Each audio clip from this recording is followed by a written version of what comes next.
Hello, welcome to Lemon Studios, where we talk anything and everything in entertainment. I'm, of course, Lemon himself, Zeke Lemon, and this is Crash right here. He's saying hi to everyone. And this is my review for Insidious, The Red Door, the fifth and supposedly final chapter of the Insidious franchise. But before we get into that, let's get the house clean out of the way, shall we? I'm going to need you to leave a like, a subscribe, and a comment below. Let me know your thoughts on Insidious, The Red Door. Plus, let me know your thoughts on the Insidious franchise as a whole. I would greatly appreciate it. Now, with all that out of the way, let's get into the review. I am a huge fan of this franchise. Really big fan. I've seen all four opening night, and this is one of the few horror franchises that actually consistently get me. The third one was the only one where I was like, okay, yeah, that one was fine. But The Last Keys, really like that. And Insidious Chapter 1 and Chapter 2, I adore quite a bit. In some ways, I think Chapter 2 is better than Chapter 1.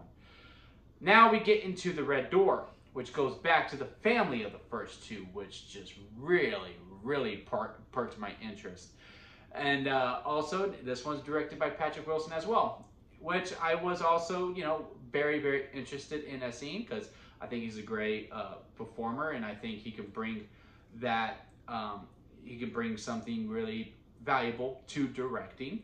And the only problem I had with it was that I thought he was going to be the star, because sometimes when actors in their first feature film and they're also starring in it, sometimes their performance is always so good, but the direction kind of falls back on that because they also got to worry about performing as well.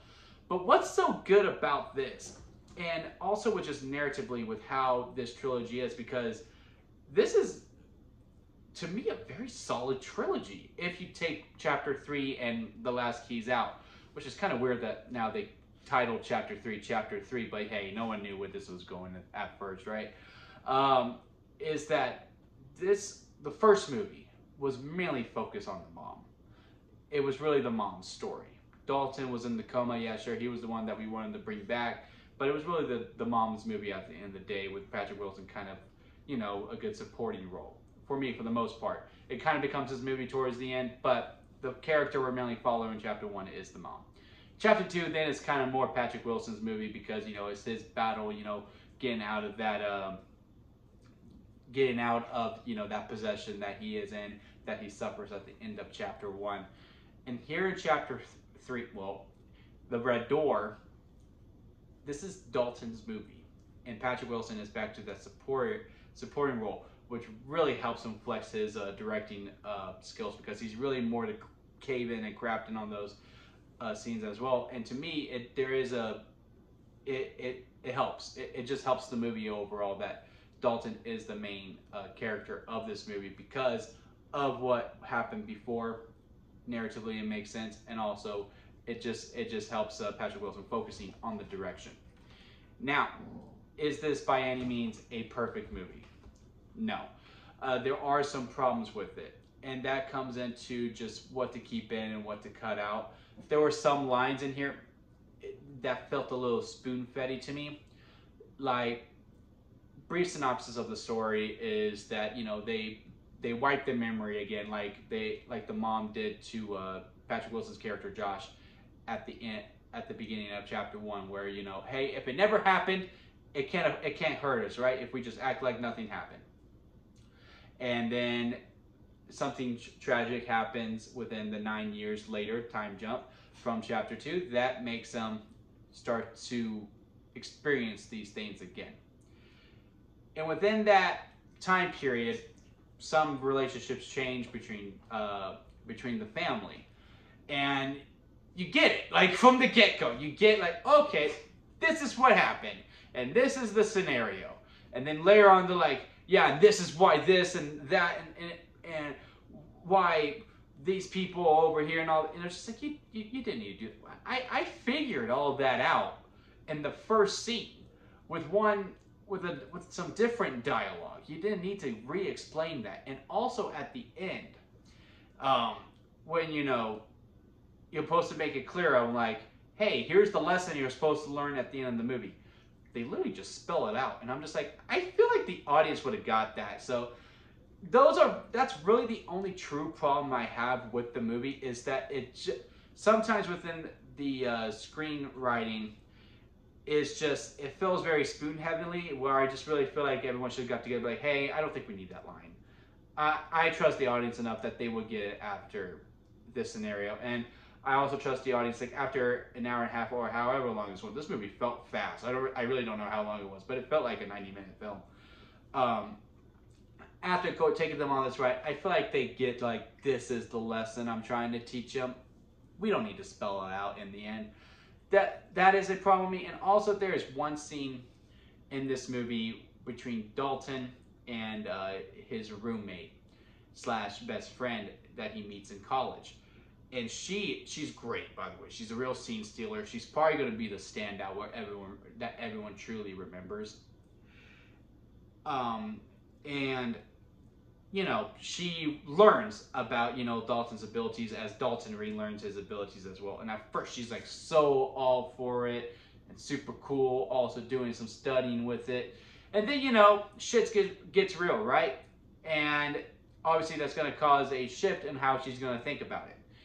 The way that, you know, that shift happens, completely get why she would come to that conclusion. It didn't feel natural. It didn't feel too human. I just feel like some dialogue should have been tweaked a little bit with it, as opposed to just immediately going, you don't know what you're doing, Dalton. Like, neither did you, and you were just all for it. Now, all of a sudden, you're just gonna freaking go after him? Could have done some re-editing with that. Besides those two things, though, and again, it's mainly with screenwriting. It has nothing to do with performers. Maybe has something to do with direction. I don't know how much power the director has within changing screenwriting. I don't. It's just those kind of bits of tweaks. Maybe do another draft saying, hey, we don't need to over-explain. Or, hey, maybe make this seem more natural. Because she did kind of just go from 0 to 100 real quick on her tune. I have no problems with this movie whatsoever. And I looked up the Rotten Tomatoes, and I saw 55% for critics, and I believe 66% for audience. And I don't get it. To me, this is a very, very solid entry into the franchise. And again, if you just watch Insidious, and then you watch Insidious Chapter 2, and then you watch Insidious The Red Door, this is a solid trilogy. And a very, very solid trilogy due to the people that we follow. The only other issues I have, but like honestly, what the movie was, it overall works. They also add in a background story to Josh's character as to how, you know, he became, you know, that he can go to the further and all that, and how these powers, for a lack of a better word, that he has. And overall, I liked it. I was able to go along with it, but I also felt like we could have given this to one of the legacy characters who come back. And everyone comes back from the beginning. The original crew, Ghost Crew, Eloise, and the two Ghost henchmen, they make a cameo in this movie. And I just feel like we could have probably given them a little bit more. And I also would have liked to see a lot more of the mom too, because again, to me, she was such an integral part of the story, and she is very, very much supporting. But those are just me as a fan, right? That just wanted to see more of those characters. And I do see some ways where I feel like we could have given them more of a role. But for the story they told and how they went about it, it is very, very solid. And sure, this is jump scare heavy, but all the Insidious movies are to a degree. But to me, for the most part, besides one scene, it's all character-driven jump scares, which is the best kind of jump scares. Like, you understand, like, yeah, no, this is going to freak out this character, and you understand why, and the build, and the build, and the build, and then the boom, the pop, and it's really, really nice. And I was in a really rowdy theater. I was in a very rowdy theater. I mean, all the trailers, there was like constant jokes, and then the movie starts, and you know, I do believe this was a PG-13 movie because it was also a young crowd too, just being snarky and like, hey, look at me, aren't I cool and quippy type of attitude. But as the movie progressed, the movie got the audience's attention, and they started, you know, reacting with the movie as opposed to against the movie. And even at the end, people clapped, which I don't get why people hate. Like, you know, the whole point of a movie is to draw a reaction. If their reaction is clap, let the people clap. I don't know. It just is what it is.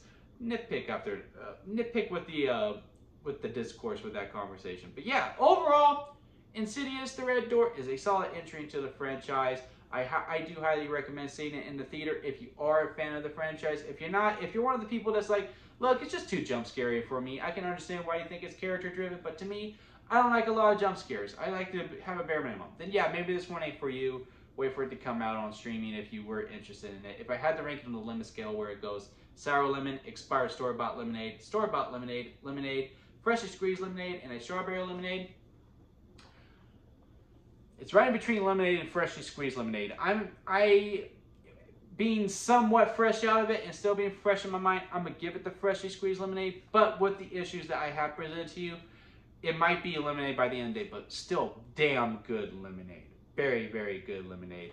But yeah, that's gonna be it for me, guys. Again, comment below, let me know your thoughts of Insidious The Red Door. Do y'all feel the same way that I do, where you're just like, I don't get it. I don't get why it's right down in the middle. I thought this movie was a great time. Or are you something like, no, I can see why it's right down in the middle. Comment below, let me know. Let's have a discussion down in the comments. And rank the Insidious movies. Rank all 5 Insidious movies in the comments, and let's see how our rankings match up with each other. But yeah, that'll be it for me, guys. I'll see you next time at Lemon Studios.